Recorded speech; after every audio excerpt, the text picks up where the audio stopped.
Today I'd tell you a story so quiet, it hurts to hear, so final, it leaves nothing behind. Out in the high valleys of the Apache lands, where the wind stops speaking and the earth remembers every name it has ever carried. This is the place where one man's silence can break a bloodline forever. It begins with a single piece of red cloth rising and falling in a dying stream like breath that refuses to die. A small thing, but enough to pull one's soul away from everything he was born to be. Before we step into this silence together, hit that like button if the weight of old lands moves you, and drop a comment. Tell me where you're listening from tonight. The sun had not yet cleared the ridge when Makawi returned to the stream. The water ran thinner now, a thin silver thread over stones that used to gleam wet and dark. He knelt where he had knelt the day before, the same patch of bank, the same slow current. The piece of red cloth was still there, half buried again by the night's settling silt. He did not touch it. He simply watched the cloth rise and fall with the shallow pulse of the stream as though it breathed. The air carried no bird sound. No wind moved the cottonwood leaves. Only the water made its small private noise against rock. Makawi's hands rested on his thighs, palms open. He felt the dry heat already climbing from the earth into his knees. Sweat gathered at the small of his back, cooled, then gathered again. He did not wipe it away. After a long time, he reached forward. Not quickly, not with hurry. His fingers closed on the cloth. It came away damp and heavy, the red faded to the color of old blood dried in sun. He held it between thumb and forefinger, turning it once. The weave was Apache, tight, deliberate, the kind of work a woman puts into a burial shroud. No one leaves such a thing where the living walk. He folded it once, twice, small as it would go, and tucked it inside his shirt against the skin over his heart. The fabric was cool at first, then warmed quickly to his body heat. He stood. The motion pulled at the old scar along his ribs. Nothing new, only a reminder that the body keeps its own memory. He followed the bank upstream. The hoof prints were clearer here, the iron shoes cutting deeper into the soft margin where the water had receded. 4 horses, maybe 5. They had not crossed. They had followed the stream a ways, then turned back toward the open country. Whoever rode them knew enough not to linger on sacred ground, but not enough to hide the mark they left. Makawi stopped at a place where the bank rose into a low bluff. He climbed it without effort, using hands and feet the way a man climbs when he does not wish to be heard. At the top he crouched. Below him the valley opened grass, turning gold under the climbing light, the cottonwood strung along the water like dark beads. Far off, smoke rose thin and straight from the camp. No one moved in the open. They would be watching the horses, the children, the old ones. They would be waiting for a word he had not yet carried. He stayed there until the sun stood an hour high. The red cloth inside his shirt grew hot, almost burning. He pressed his palm against it, once feeling the shape through buckskin. Then he rose. On the way down, he passed the child again. The boy stood in the same shadow as before, small bare feet planted in dust. He held nothing this time, no feather, no stone. Only his eyes followed Makawi. They were dark and steady the way a hawk watches something it does not yet understand, but will remember. Makawi met the gaze for the space of 3 heartbeats. He did not speak. The boy did not speak. The silence between them was heavier than any word could have been. Makawi turned away first.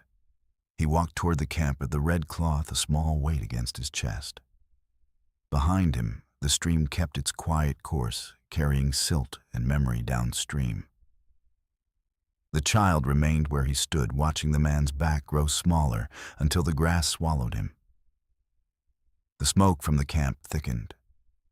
Someone had added green wood. The smell reached Makawi before the voices did sharp, acrid, the smell of a fire fed to hide what it burns. He kept walking. The light had bled out of the sky by the time Makawi reached the last rise above his lodge. The cottonwoods along the creek stood black against the gray west, their leaves hanging still, as though the wind itself had turned ashamed. He moved without hurry, boots soft on the dry grass, the red cloth still warm against his chest, like a second heartbeat he could not quiet. Halfway down the slope, he sawed an arrow shaft, broken clean across the middle, driven into the trunk of a young pine at chest height.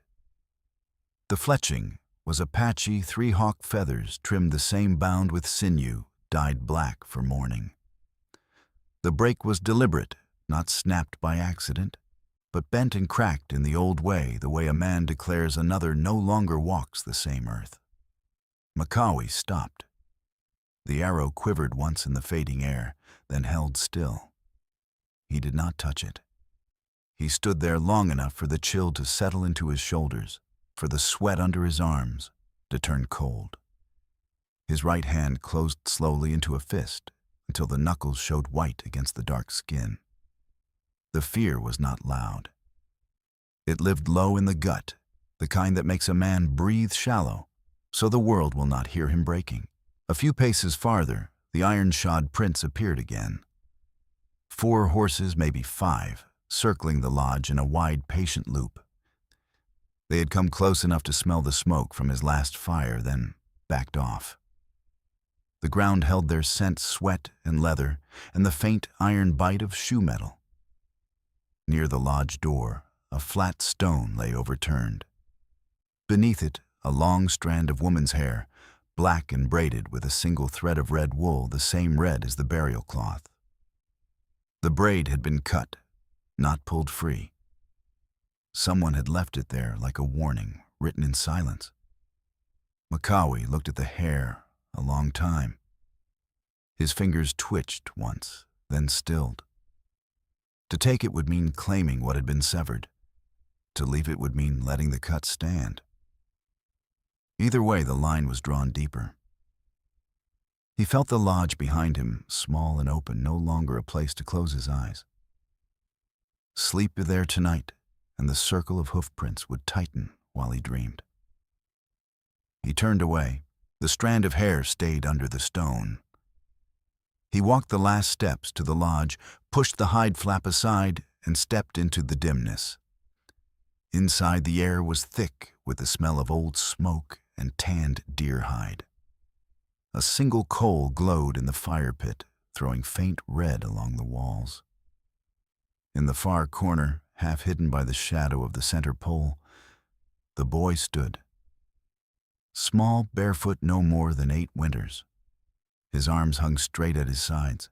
His eyes were open wide and did not blink. They caught the last of the coal light and held it dark pools that gave nothing back. The boy made no sound. He did not move forward or back. He simply watched. Makawi let the flap fall behind him. The hide slapped softly against the frame. He stood still, letting his breathing slow until it matched the faint hiss of the dying coal. The boy did not speak. Makawi did not speak.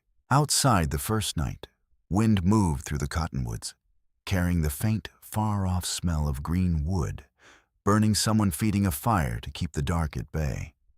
Inside the lodge, the coal popped once, throwing a brief spark upward. It died before it reached the smoke hole.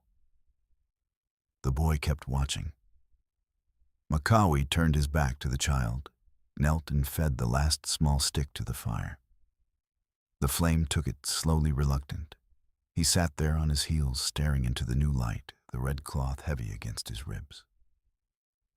The boy remained where he was, a quiet shape in the corner, eyes fixed on the man's shoulders as though memorizing every line. The night settled thicker. Somewhere beyond the lodge, the wind found the broken arrow and moved past it without pause. The first gray light had barely touched the water when Makawi came back to the stream. The night had left frost along the bank, thin white lines on the stones that cracked under his moccasins. He moved without sound, breath fogging once and then swallowed. The red cloth still lay inside his shirt, heavier now with the morning chill. He stopped at the same bend. The current had carried something new overnight. A small circle of bone beads floated just below the surface, strung on sinew gone slack. The necklace of a boy's coming-of-age right eagle bones, polished smooth, each one drilled by hand and tied with the same care a mother gives her son before the first hunt. The beads bobbed once, twice, then caught on a submerged root. Makawi knelt. The cold seeped through his knees, into the bone. His hand hovered above the water, fingers curled, but not yet reaching. The necklace belonged to Little Hawk. He had seen the boy wear it only 3 moons past, standing proud at the fire, while the old one spoke his new name. Now the beads drifted like forgotten promises. Makawi knew without asking the boy was gone, not lost to sickness or mountain cold. Gone because of a debt someone had tried to settle in silence, and the debt had found its way back to blood. His hand trembled not from the cold, but from the weight of what the necklace carried. He closed his eyes once long enough to see the boy's face again, laughing at the edge of the firelight. Then he opened them and reached. The water was colder than the frost. The sinew came away wet and heavy in his palm. He lifted it clear. Drops fell back into the stream, each one a small sound that died quickly. From the far ridge the drums began. Slow, not the fast beat of celebration or the steady pulse of healing. This was the death rhythm, 3 beats, pause, 3 beats, pause, calling the living to witness what must be severed. The sound rolled down the valley like distant thunder that never quite arrives. Makawi stayed kneeling, the necklace dripping onto his thigh. The rhythm entered his chest, matched his heart until he could not tell which was which. He rose. Water ran down his wrist-cold trails that dried before they reached his elbow. The boy's necklace felt small in his fist, fragile as dry grass. To carry it back meant stepping into the circle and claiming what had been taken. To leave it here meant letting the boy's name fade without right, letting the line of blood thin further until nothing remained. Either path cut something away forever. He turned toward the ridge where the drums lived. The camp lay hidden behind the fold of land, but the smoke was already rising, thin straight, the color of old bone. He started walking. The boy appeared again. He stood on the opposite bank, small shape against the pale grass, feet bare on the frost. No sound of approach, no rustle. Only the sudden weight of being watched. Makawi stopped mid-step. The child's face was calm eyes, dark and unblinking. He raised one thin arm and pointed not at Makawi, but past him toward the high ridge where the drums spoke and the people waited. The boy held the point a long moment. Then his arm fell. He did not move closer. He did not speak. He simply stood there, a quiet witness to what the man would do next. Makawi looked at the necklace in his hand. The beads were still wet, catching the first true light of day. He closed his fingers around them until the sinew pressed into his palm. Then he started walking again toward the drums, toward the ridge, toward the fire that would ask him to give an answer he did not yet have. Behind him, the stream kept its low murmur, carrying the last drops from his hand downstream. The boy remained on the bank, watching the man's back grow smaller until the grass took him. The drums did not stop. The sun had dropped behind the ridge by the time Makawi reached the edge of the gathering ground. The valley lay in shadow, the last light bleeding red along the high rocks. Smoke rose from the ceremonial fire in the center, straight up, no drift, as though the sky itself refused to touch it. The drums had slowed to a single heavy beat every few heartbeats, each one landing like a stone dropped into still water. He stopped 3 long paces from the outer ring of stones. No one turned. The people sat in their places, backs to him, faces toward the flames. In the middle of the circle, a single pole had been driven into the earth. From it hung the boy's deer-hide shirt, torn from collar to hem, in the old way, the rip jagged and deliberate. The hide still carried the faint smell of smoke and sage from the last time Little Hawk had worn it. Now it hung empty sleeves dangling like broken wings. Makawi's breath caught once shallow, then steadied. He did not step closer. His eyes stayed on the shirt, tracing the tear, as though he could mend it with sight alone. The pain was not loud. It settled deep in the chest, heavy enough to make each inhale feel borrowed. He remembered the boy's small hands, smoothing the hide the day it was finished, proud, saying nothing, because pride did not need words. The drums kept their count. 3 beats, pause. 3 beats, pause. Each interval stretched longer than the last, counting down to something already decided. An elder stood just outside the circle, back turned, shoulders square under the blanket. He did not look at Makawi, but the set of his neck said he knew exactly where the man stood. The elder lifted one hand palm open toward the fire, and the drums fell silent, all at once. The quiet rushed in like cold water. Makawi felt the name leave him before he could speak it. Little Hawk's name no longer belonged to the living. It had gone to the earth with the torn shirt, with the cut sinew, with the boy's last breath. After tonight, Makawi would not be allowed to speak it in prayer or story. The loss was small in the world's eyes, only a name, but it carved a hollow place inside him that no rite could fill again. He stood there until the light failed completely, and the fire became the only thing bright. To walk into the circle now would mean claiming what had been severed, standing before the elder and the people, and taking the weight of a death he had not caused, but could not deny. To turn away would let the rite finish, let the tear in the hide become the tear in the bloodline. Let the boy's name sink forever without answer. Makawi took 1 step forward. The circle of stones was low, no higher than his ankle, but crossing it felt like stepping over a line drawn in bone. The heat of the fire reached him, then dry and sharp against his face. He stopped again, 1 foot inside, 1 out. The boy appeared from the dark at his side. No sound of footsteps, no rustle of grass. Only the sudden small shape close enough that Makawi could smell the sage smoke on the child's hair. The boy did not look up. He reached out with 1 thin hand and closed his fingers around the fringe of Makawi's sleeve. Not pulling, not holding tight. Just there, a quiet grip, steady as stone. The fire snapped once hard. Flames leapt upward, throwing sudden orange across the boy's face. No fear in the eyes. No question. Only the calm, unblinking certainty of someone who has seen what must be remembered. Makawi felt the small hand through the buckskin. Warm. Alive. He did not shake it off. He did not move. The drums stayed silent. The elder stayed turned away. The torn shirt hung motionless on the pole. The boy kept his grip.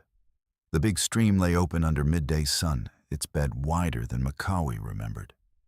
Water that once ran knee-deep now barely covered the stones, in thin sheets sliding over them, with a whisper that sounded tired.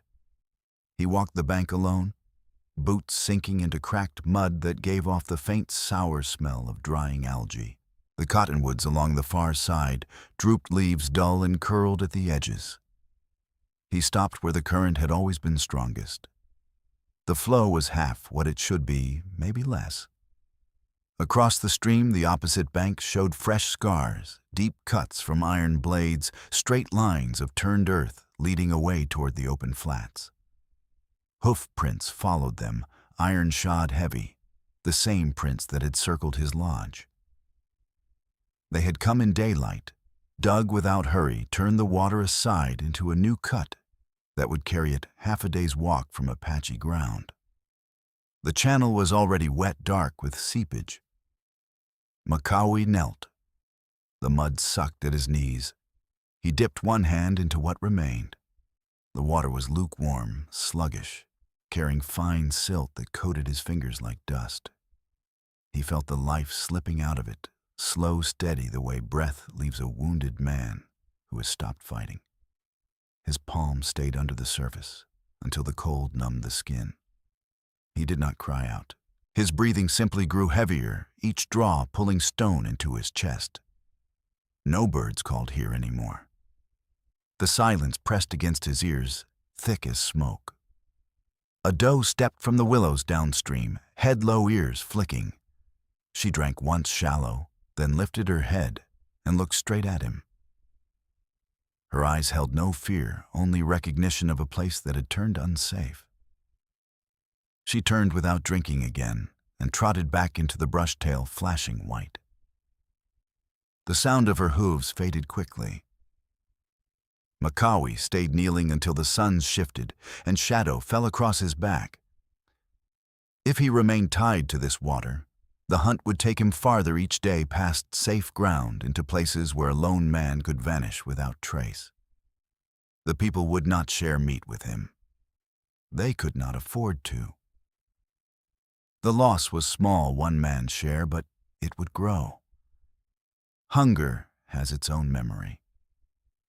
He rose slowly, water dripping from his hand in slow drops that darkened the mud. To speak of the cut channel meant returning to the camp, stepping before the elder, again admitting the line had already been crossed. They might listen, or they might drive him off before the words finished. Better one man lost than the whole band follow him into exile. To stay silent meant letting the water fail on its own. The people would find the bed dry one morning, blame the season, blame the spirits, blame anything but the iron that had stolen it. By then, the channel would be deep, the water gone for good. He turned his back to the camp. The ridgeline lay behind him, smoke still thin against the sky. He took one step, then another, boots heavy in the drying mud. The boy stood in his path. No warning, no footfall. Only the small shape blocking the way forward, feet planted in the cracked earth. In his hands, he held a gourd canteen, small the one the women used to carry drinking water from this very stream. The gourd was full. Makawi could see the faint bulge of it, the wet seam where the stopper had been pressed tight. The last clean water from before the cut, perhaps. The boy did not offer it. He simply held it level between them, arms, straight eyes fixed on Makawi's face. Makawi stopped. The boy did not move. The gourd dripped once onto the ground, slow, deliberate, a dark spot that spread and vanished into the thirsty earth. Neither spoke. The boy kept holding the water. Makawi kept standing there, the weight of the necklace still in his pocket, the red cloth still warm against his ribs, the silence between them, thicker than the heat rising from the stream bed. The moon had cleared the ridge by the time Makawi returned to the gathering ground. The fire circle lay dark, only a low mound of gray ash, where the flames had died hours before. No wind moved the smoke. It hung low and thick, smelling of wet cedar and old sage. The people had gone. Their shapes were distant now, small fires flickering far down the valley where the band had pulled back to wait. No one came near the circle. They had turned their backs not from hate, but from the need to live. The elder stood alone inside the ring of stones. He held a staff of cedar, its length carved deep with the names of ancestors' lines that ran from base to tip like rivers on old hide.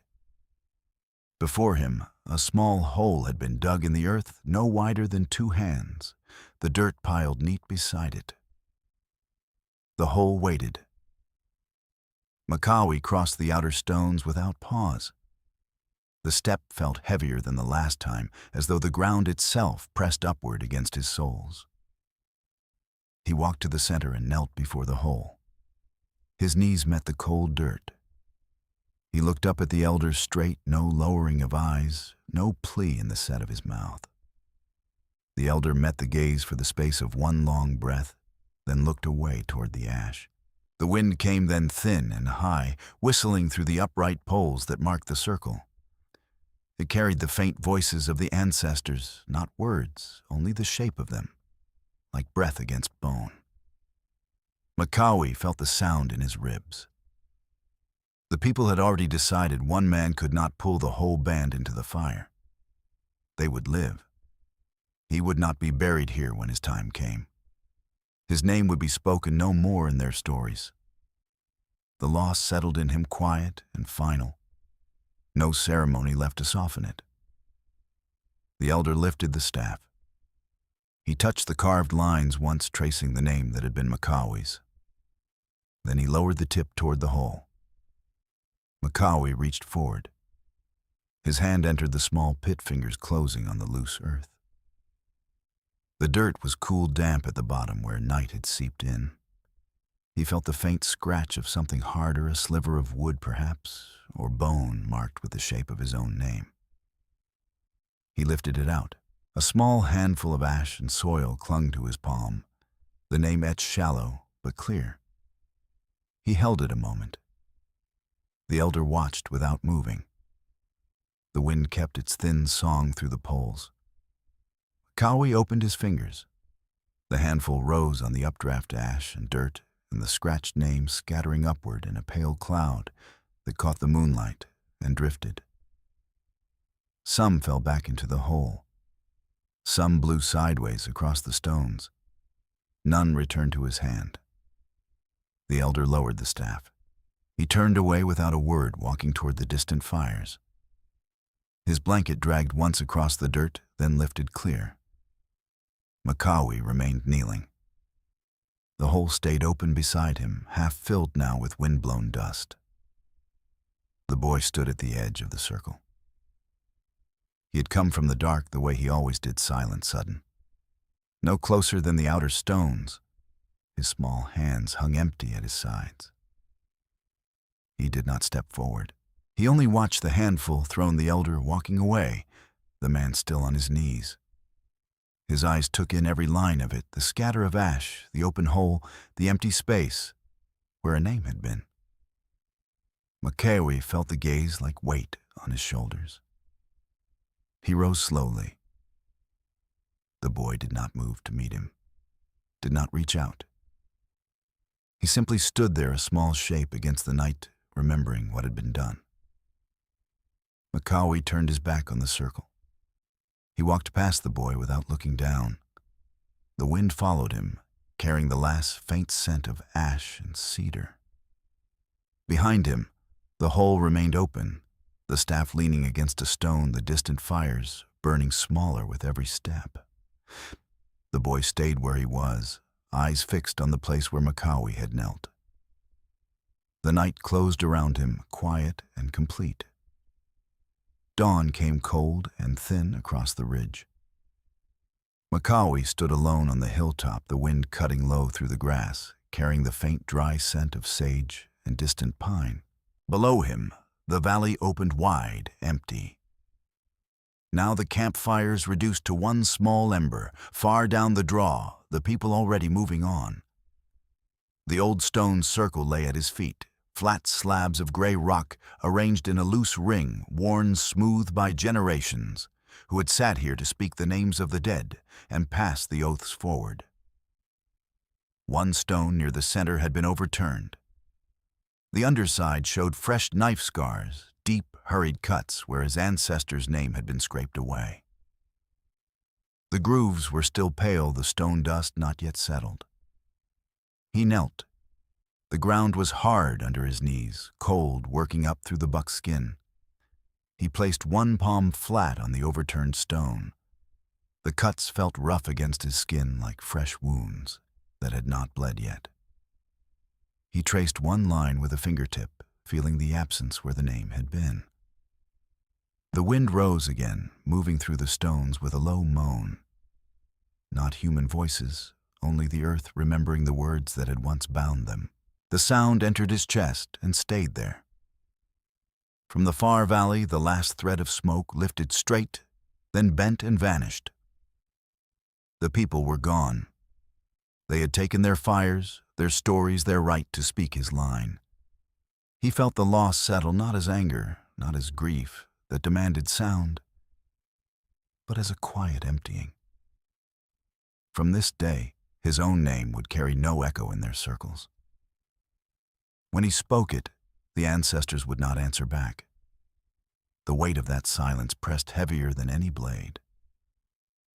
He stayed there until the sun cleared the eastern rim, and the light turned gold on the stones. The overturned slab lay like an open wound in the circle. To leave it face down meant accepting the erasure, walking away, nameless a man whose line ended here. To turn it back and mark it again meant breaking the old law outright, claiming a new oath that no elder could bless a vow that would live only in him and die with him. Makawi drew his knife. The blade came out slow metal, catching the first strong light. He turned the stone over with both hands. The weight of it resisted, then gave. The original name lay faint beneath the fresh cuts worn by time, but still legible to anyone who knew how to read it. He held the knife point down above the stone. His hand did not shake. He began to carve slow strokes, each one deliberate, following the old lines where they remained, deepening them where the blade had tried to erase. The sound was small steel scraping stone, a dry rasp that carried on the wind. He worked without hurry, the sun climbing higher, sweat gathering at his temples and drying in salt lines. When the last letter was finished, he sat back on his heels. The name stood clear again, his ancestors', and through it, his own. No elder would ever speak it in prayer. No fire would carry it upward. But it was there. The boy appeared at the edge of the hill. He came from the downslope grass, small and quiet the way mist rises. This time he did not stop at a distance. He walked closer, 5 steps, 6, until he stood within arm's reach. In his hand, he held a single white eagle feather, the quill wrapped once with red thread. The feather trembled faintly in the wind, but did not break. The boy extended it toward Makawi, not offering it outright, only holding it level between them, and the white vein catching light like fresh snow. Makawi looked at the feather, then at the boy's face. The child's eyes were steady dark, taking in the carved stone, the knife still in the man's hand, and the valley emptying behind them. Makawi reached out. His fingers closed around the quill. The feather was warm from the boy's grip. He did not speak. The boy did not speak. The wind moved through the circle again, stirring dust around the stones. Far below, the last ember winked out.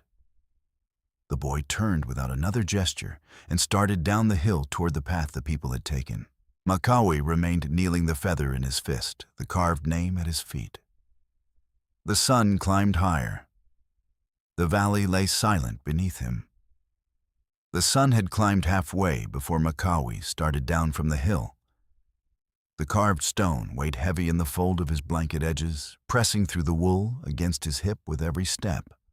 The valley floor lay quiet below grass, bent under its own weight, the old gathering ground empty, except for one figure standing at the center. The elder waited inside the circle of stones, back straight, the cedar staff planted in the dirt beside him like a marker.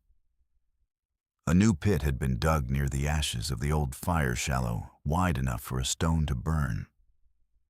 Beside it lay dry cedar branches and a small pile of pitch-soaked kindling ready. Makawi crossed the last stretch of open ground without slowing. The wind had died. The air hung thick with the smell of yesterday's smoke and fresh-turned earth. He stepped over the outer ring of stones. The elder did not turn. His blanket hung motionless, the fringe brushing the dirt. Makawi walked to the center and stopped. He knelt, set the blanket-wrapped stone on the ground between them. The wool fell open. The carved name caught the light, clear, unyielding, the fresh grooves still pale against the gray. He looked up. The elder's face stayed turned away, eyes fixed on the empty pit. No words passed. The silence between them was thicker than the heat rising from the valley floor. A spark cracked somewhere behind the elder. One of the distant fires had been fed again, green wood hissing smoke beginning to curl low across the grass. The people stood in a wide ring, far out backs to the center, faces toward their own small blazes. No one looked this way. They had chosen distance, chosen breath over memory. The elder reached for the kindling. He placed a branch in the pit, then another. He struck flint, once sharp metallic. The spark caught. Flame licked up, slow, hesitant, then steadier. This was no ceremonial fire. It burned to consume. Makawi felt the heat reach his face, dry and sharp. The last chance for the old law's mercy slipped away in that first crackle. If the stone went into the flames now, the line ended here, not just for him, but for the names carved above his own. The elder lifted the staff, touched the carved letters, once slow, final, then set it aside. Makawi reached for the stone. His fingers closed around it. The rock was warm from the sun, heavier than it should have been. To let the elder take it meant erasure, complete, a life finished without trace. To throw it himself meant claiming the break outright, burning the old name so the new one could stand alone, unforgiven, unbound. He rose to one knee. The fire had grown flames, snapping low and hungry. He held the stone out over the pit. The heat rose in waves, stinging his eyes, drying the sweat on his brow before it could fall. He opened his hand. The stone dropped. It landed in the heart of the fire with a dull thud. Flames leapt up, orange and sudden, licking the edges. The cedar branches caught fast, popping, sending sparks upward into the still air. The stone sat in the center, name upward, the fresh carving blackening but holding. The old cuts beneath began to char, the erased lines disappearing into ash. Makawi stayed kneeling. The heat pressed against his chest, forcing shallow breaths. He did not look away. The boy stood a few paces back from the circle. He had come from the grass, without sound, small shadow against the light. He did not step closer. He watched the stone in the flames, then lifted his eyes to Makawi. No tears, no sound, only the steady gaze taking in the fire, the elder turning away, the man still on his knees. The flames climbed higher, swallowing the old marks, leaving the new name scorched but whole in the bed of coals. The elder walked past without glance, blanket trailing footsteps, fading toward the distant fires. The boy remained. The stone cracked once in the heat, a small, sharp sound like bone breaking. Smoke rose thicker now, carrying the faint, bitter smell of burning cedar and stone. Makawi did not move. The boy did not move. The fire kept burning. The morning light came pale and flat across the valley, turning the ashes gray-white. Makawi stood beside the fire pit, and the stone still warm under his moccasins. The circle lay empty now. No poles, no blankets, no tracks beyond the faint depressions where the people had sat the night before. They had left clean. No broken arrow, no dropped bead, no sign they had ever been here, except the cold ring of rocks and the low mound of coals that still breathed faint heat. The wind moved low, carrying the distant smell of their fire, cedar and sage fading as they moved on to new ground. He knelt. The ash was soft, powdery under his palm. He sifted it once slow, feeling the small grit of burned cedar and the sharper bite of scorched stone. The rock he had thrown lay half buried in the bed of coals, name blackened but whole, the fresh carving holding against the char. The old lines beneath were gone, erased twice now, once by knife, once by fire. He lifted the stone. It was lighter than it had been, edges rounded by heat. He set it beside him on the dirt. The boy sat a few paces away, knees drawn up, small hands folded in his lap. In his fingers, he held the white eagle feather. One side of the vein had caught fire in the night, singed brown, curled at the edge, but the quill still straight, the red thread unburned. The boy did not look at Macawi. He watched the coal's eyes steady, taking in the slow fade of red to gray. Macawi sat. The ground was cold through his leggings. He felt the emptiness settle, not as a wound that bled, but as a hollow space where the old weight had been. No joy rose in him, no grief, demanded voice. Only the quiet knowledge that the law no longer held him, and the freedom tasted like dust in the mouth. He could speak his name now, without echo, carry the oath, without elders' blessing. The ancestors would not answer, but they would not judge. The wind shifted, bringing the last trace of smoke from the direction the people had gone. It passed over him, thin and bitter, then died. The valley fell silent. No whisper rose from the earth anymore, no reminder of the names he had carried, no claim on the ground beneath him. When his time came, there would be no pit dug for his bones, no stones raised, no words spoken to send him on. The wind would take what remained, scatter it, and the earth would forget. He looked at the boy. The child met his gaze without flinching.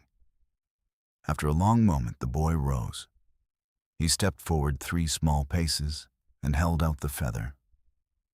The singed edge trembled once in the breeze. Macawi reached. His fingers closed around the quill. It was warm from the boy's hand, and the burned vein brittle but unbroken. He took it without word. The boy let go. The child turned.